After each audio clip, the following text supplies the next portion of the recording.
Paano mo po protektahan ang sarili mo laban sa mga manloloko sa 2026? Kasi hindi lahat ng mabait ay totoo at hindi lahat ng sweet ay ligtas. Kung ayaw mong maulit ang mga sakit ng nakaraan, kailangan mo munang matutong magbantay, hindi lang magmahal.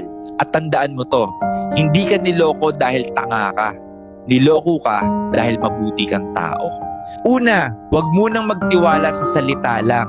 Consistent action is what matters. Hindi mo kailangang i-justify ang red flag. Kapag may doubt ka, you're not paranoid. Nagiging aware ka lang. Pangalawa, itigil ang linyang magbabago rin siya. Isa ito sa pinakadelikadong paniniwala. Hindi mo trabaho ayusin ang taong malinaw namang walang intensyong magbago. Kung paulit-ulit kang nasasaktan, hindi na yan aksidente. Pattern na yan. At sa 2026, hindi ka na dapat parte ng pattern na yon.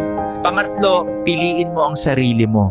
Kahit may mawala, oo, may mawawala, may mga taong iiwan ka. There are relationships that will end. Pero mas mabuti nang mawalan ng tao kaysa mawalan ng respeto sa sarili mo. Kaya tandaan mo ito, ang tunay na proteksyon ay hindi ang pag-iwas sa lahat ng tao, kundi ang pagiging handang umalis kapag paulit-ulit kang niloloko. Hindi mo makokontrol ang dami ng manloloko sa mundo, pero makokontrol mo kung sino ang may access sa buhay mo. Sa 2026, hindi mo kailangang maging masama para maging ligtas.